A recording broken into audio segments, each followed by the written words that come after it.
nasa linya natin, syempre, ang ating si Attorney George Erwin Garcia, ang chairman po ng Commission on Elections. Good morning, Chairman Morning, Garcia, Chair. sir. Magandang umaga po, Ma'am Tuesday, Sir Christian. Magandang umaga rin po sa ating mga kababayan. Oo. Opo. Chair, oo. Bago kasi naman yung 2028 pa rin naman kasi yun, Tagal di ba? pa. Mayroon tayong May bar mo pa mauuna. Bar muna tayo. Barangay. Ay, sa November naman yun. November. Bar muna tayo. Ano bang mauna? Barangay o barm?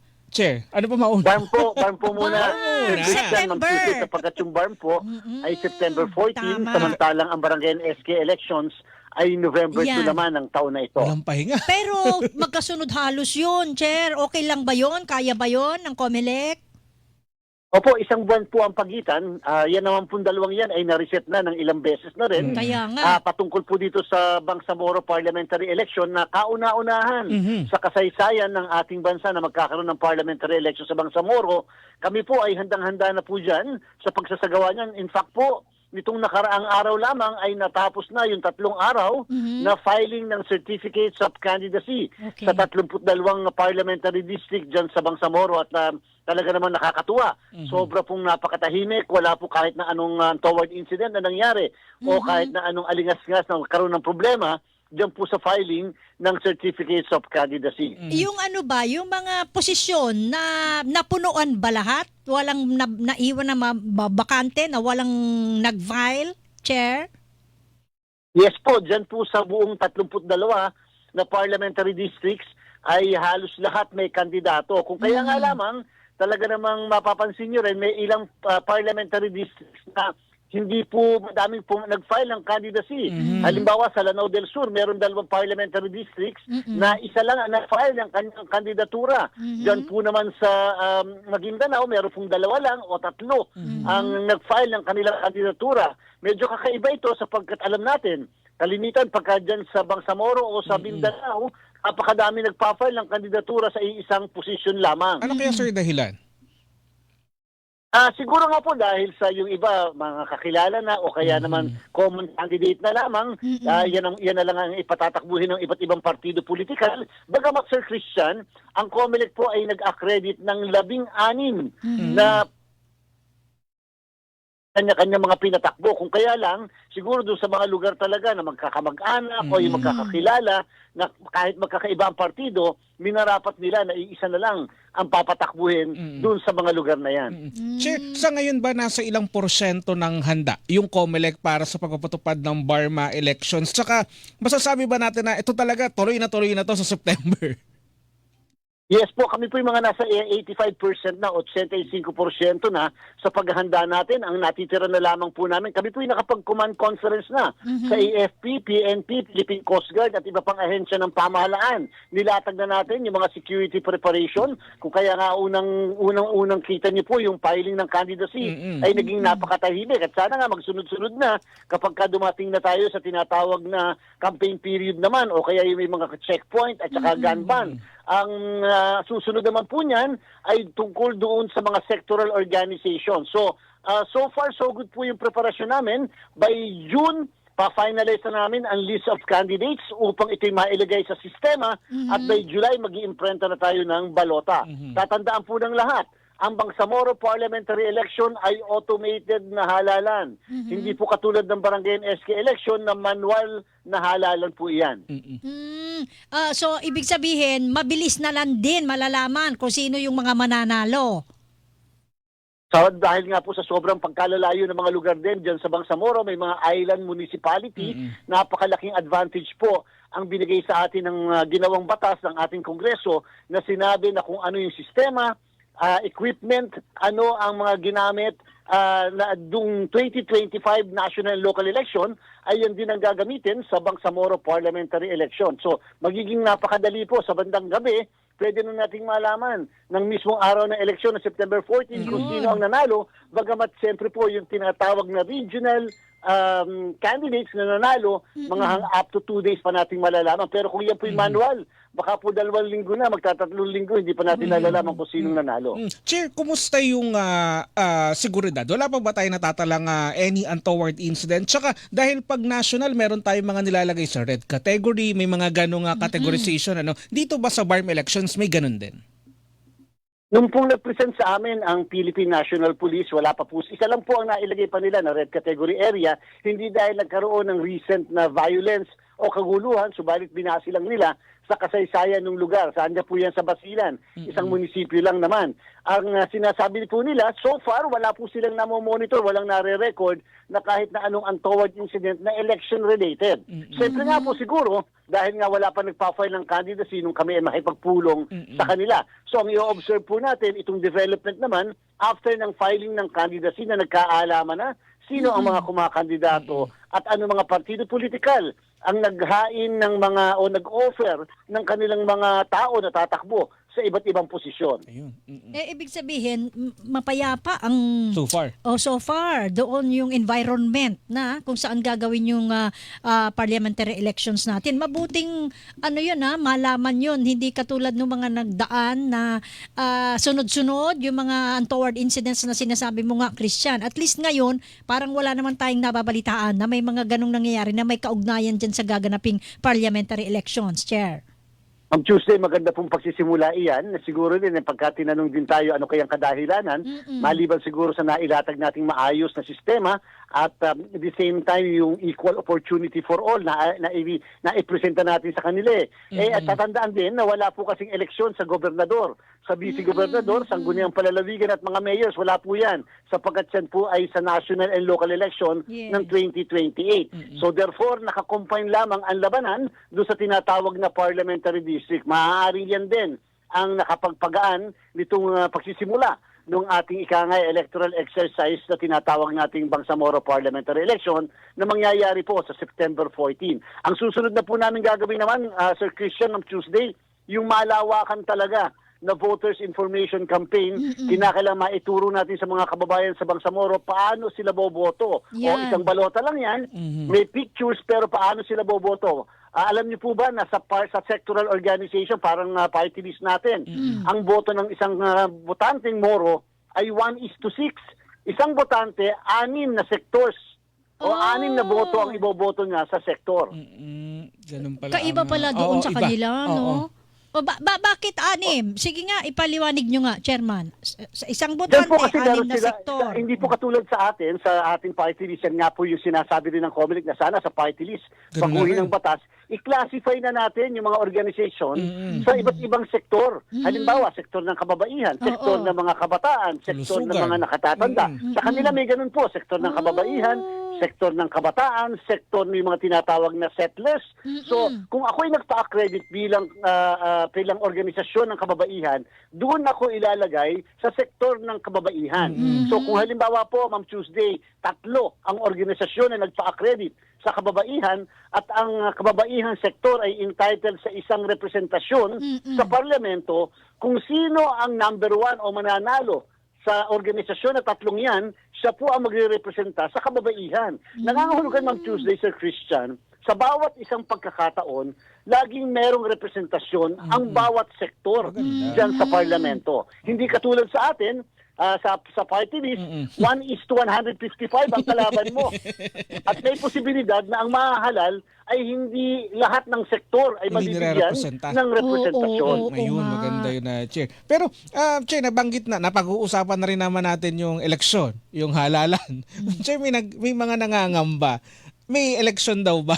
May mga nagdadasal na magkaroon daw ng halalan sa 2028. Anong reaksyon ng Commission on Elections dito, Chair? Doon po sa mga nangangamba, doon po sa mga kababayan natin nakakarinig ng mga ganyang klaseng alingas-ngas, amin pong ginagarantya sa inyo, meron po 100% na eleksyon sa 2028. Ito ay sapagkat ang eleksyon po ng Pampanguluhan, pangalawang Pampangulo at ang ating po mga senador hanggang sa kahuli-huliang konsyal na magaganap sa 2028 ay hindi po katulad ng barangay and SK election na pwede maipagpaliban. Ito pong national and local election na hindi natin pwede ipagpaliban sapagkat ito mismo ay nakalagay sa ating saligang batas. In fact, ang termino ng Pangulo, Vice Presidente, mga senador na 12, at mga nasa local officials ay naka-fix ng ating saligang Yes. batas. 6 na taon sa national position, 3 taon sa local position. Ibig sabihin, nagsimula ang kanilang termino ng June 30 doon sa national. June 30, 2022 at ito po'y matatapos June 30, alas 12:01 ng 2028. So yung sabihin na, Chair, walang dahilan para hindi magkaroon ng eleksyon o halalan sa 2028. Sa kasalukuyan, wala po tayong nakikitang kahit na anong legal na kadahilanan. Alam niyo po, may nakalagay sa ating Omnibus Election Code.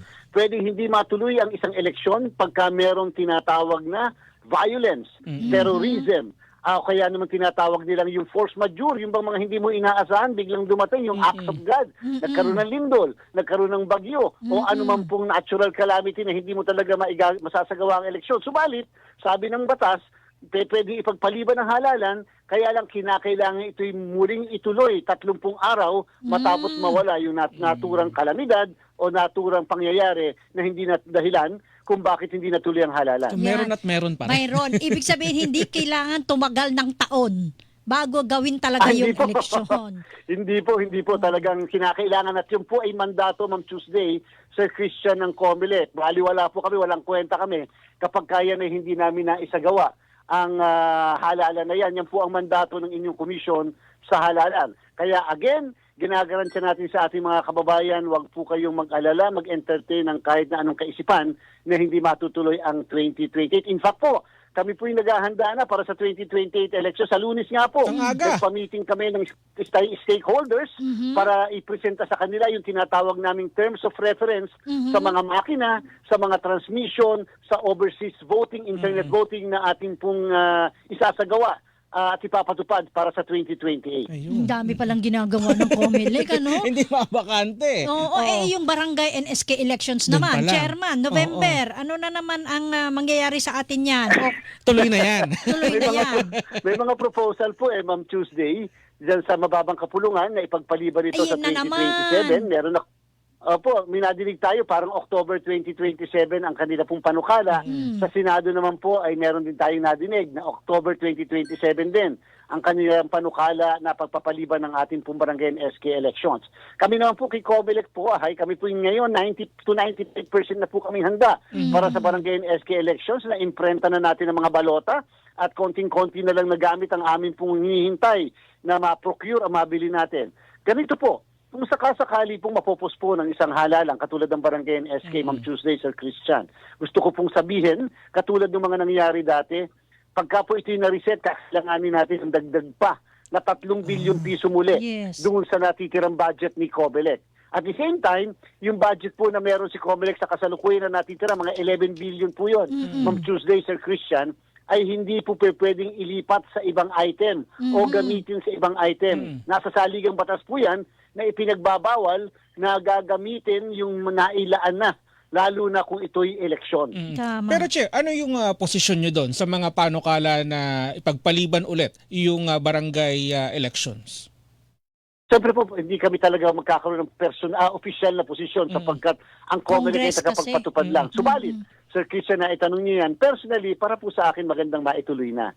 Sapagkat alam nyo, ang eleksyon dapat regular na nagkakaroon. Maaaring gusto niyo yung inyong kapitan, barangay officials o yung SK, di mas maganda po na magkaroon tayo ng pag-affirm na gusto niyo. Kung ayaw niyo na, para maganda rin pagkakataon upang mapalitan yung mga namamahala sa atin. Yan po ang dahilan kung bakit may halalan tayo sa isang demokratikong bansa. Tsaka humaba na ng humaba yung termino nila sa kapopostpone yan, Chairman, di ba? Yung SK po mukhang hindi na SK. Sapagkat alam niyo po, nakalagay sa batas natin na ang SK na pwedeng tumakbo ay hanggang 24 anyos 24. lang. Oo. Siyempre, kung ikaw nung tumakbo ka ng SK 23, siguro ngayon mga 28 ka na hanggang 29. Lagpas na sila doon sa age na hinahanap.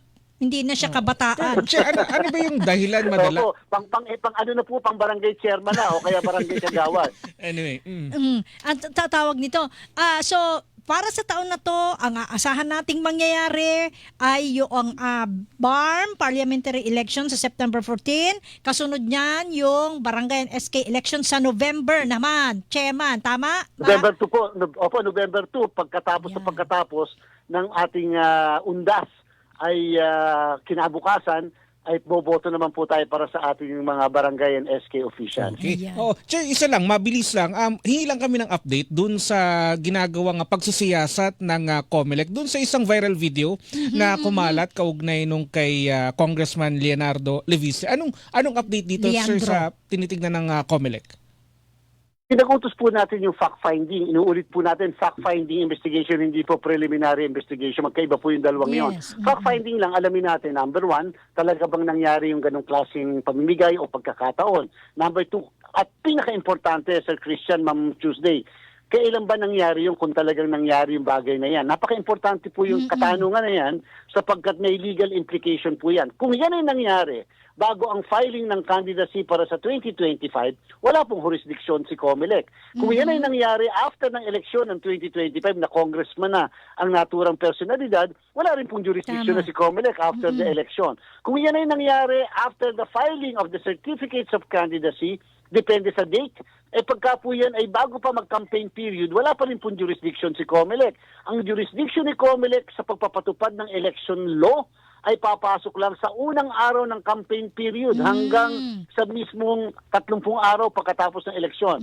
Bakit po, Sir Christian, Ma'am Tuesday? Lagi kong paulit-ulit na binabanggit, may desisyon ng Korte Suprema, Peñera versus COMELEC. Sabi, sa isang automated na halalan, nagiging kandidato lamang ang nag-file ng candidacy kahit naghain na siya ng kandidatura sa unang araw ng campaign period. Kailan ba yung unang araw ng kampanyahan kahit nag-file ka ng October, a year before the election? Nung pong nakarang eleksyon, ang unang araw ng campaign period sa national ay February 11 ng 2025. Nung naman pong lokal ay March 28 ng 2025. So, ibig sabihin, doon lang pumapasok ang kapangyarihan ni COMELEC na i-monitor at papailan ng kasong election offense ang mga kumakandidato. Yun. So mahalaga pala yung timing ng insidente na yun kung kailan, ano? Yun doon natin malalaman, Chairman.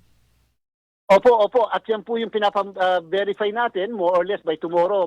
Hopefully mabigyan tayo ng update ng ating mga local COMELEC tungkol sa bagay na yan. Kaya po sa mga kababayan natin na nakakakita sa social media, wag po muna kayo mag-jump sa conclusion. Ano man po ang inyo pong posisyon sa bagay na ito, magandang alamin din po natin kailan ba nangyari yon upang malaman natin may paglabag ba o baka wala pang paglabag. Kasi nga po walang magawa si COMELEC, batas po kasi yon at desisyon ng Korte Suprema. Ayun. So yan lang muna sa ngayon, Chairman. At sa susunod po ulit, ha, magkakahuntahan pa ulit tayo. Salamat po sa oras. Salamat po, Tuesday, Sir Christian. Mabuhay po kayo. Magandang umaga. Magandang umaga po.